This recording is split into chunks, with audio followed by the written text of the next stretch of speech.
Hey comic book fans, today we'll be talking about a new title called Dork. Now, I think I'm getting sick, but while I still have my voice, we're going to, use this to make this video. And Dork has been on my radar for a while, but I haven't given it the time to actually sit down and read it until recently. And when I did, the first thing I noticed and the first green flag for me was this map, right? You open the book, it shows you this map.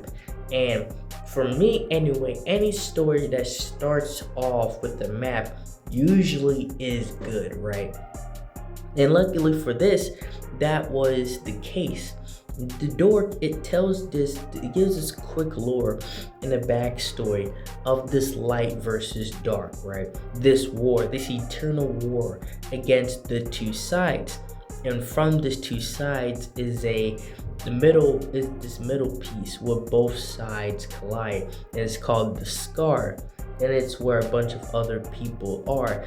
And the both in light and dark side, both reign and fight, but both sides are ugly, right? It's not like the light side are like the actual genuine good people, and the dark are evil. They both are just at their necks, and anybody in between gets hit in the crossfire. That's what we are met with this orc character and his magical shield, which is this giant eyeball. And the shield itself is just evil. It just wants to kill and cause havoc. Unlike Dork, which is, from what we read, he's more about the adventure. He's more about, I would say more of the hero aspect of the situation. But what actually takes place here is when both sides are about to go at it again, he's up in the tree kind of spectating this entire situation. And even when this shield tells him, like, get in there, like, kill something, do something, make yourself useful, he doesn't do it. And that's when he's pretty much caught in this tree, but they don't really see him yet. All they hear is the tree, so they think the tree is talking to him. And both sides like, what the heck is going on here, right? This story has a very subtle comedy to it. It's not overdoing itself. It's very classical, cartoony, comedy. Stuff that both, I would say, adults and kids can appreciate and enjoy. Even when he comes down from the tree, he's like, that's your name? Because one of the characters is a frog and a lizard. So he put those two names together to call himself Frizzard. And even the orc is like, that's your name? Like, it's kind of lame. And he said that he put in there, I'm half dork and I'm half orc and half this. And that was like if I called myself a dork, right? And that's what I was like, dork, and they just tried to attack him. And they said the prophecy is true. And the shield went about its own way and started knocking everybody out and started killing people. And it's like he was holding on to the shield, but the shield was doing all the damage itself. It literally has a mind of its own. And Dork, pretty much, but that's what he's known as now, he was trying to stay out of it. He was trying to not be seen, but now he's caught himself in between this predicament. Again, on top of that, the shield is completely bloodthirsty for some reason. It just wants battle and it wants the war on top of everything else. But after he is done, he pretty much goes by his merry way to go get something to eat, after leaving everybody either knocked out, close to dead, if not already dead. And he's sitting down in this bar with his shield, and they're going back and forth and having this argument. He's sitting there like, I didn't, because he's both light and dark, right?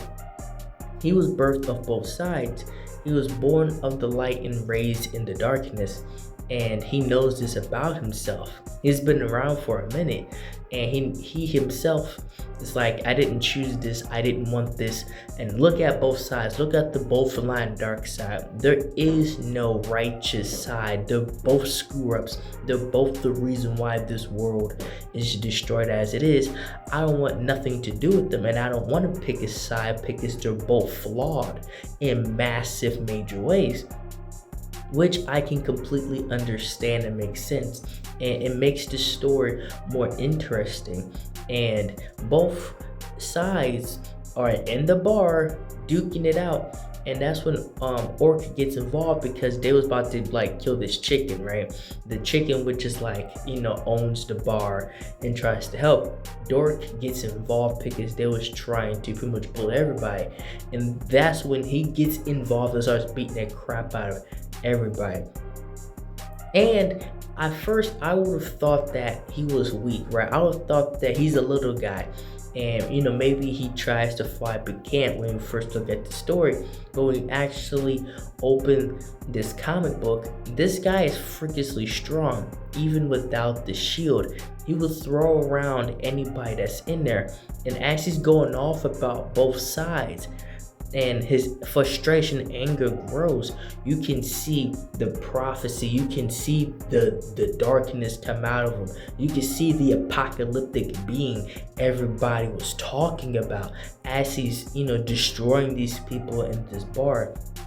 It's not to when he comes back to and he sees the damage that he did in that bar and the blood that's everywhere, and he ended up accidentally killing the chicken, right? The chicken, which was the one thing that he was trying to protect in that entire bar, he ended up killing and having his hands full with blood. And it shows that there's depth to this story, right? At first I thought this was kind of like a kiddish type story, but no, you know, despite the art style and despite, you know, what it looks like, this is a very creative, in-depth fantasy style storytelling here.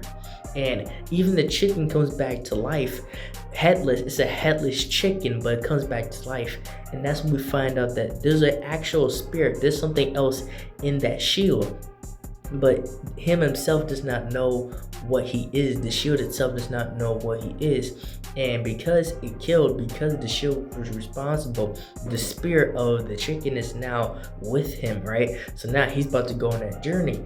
And closing down on the ending of the story, we see both the light and the dark kingdoms get word that the dork is real, because the rise of the dork means the end of both the light and dark side. Both sides will be destroyed if the dork reaches his like full potential and the prophecy is complete. And so this does a perfect example, and it does a very great job showing us that the two sides to the same coin, and they both are gunning for him at this moment in time. And now they both got their warriors, right? They both got their highest ranked assassin, warrior, deadly creatures, and now set them upon the Scar to go hunt down Dork. So now he has two kingdoms after him, both the light and the dark side of the world after him, and I'm excited to see what comes next. And that's all I have for this video. Thank you guys for watching this video. Like, share, and subscribe for more, and thank you for watching.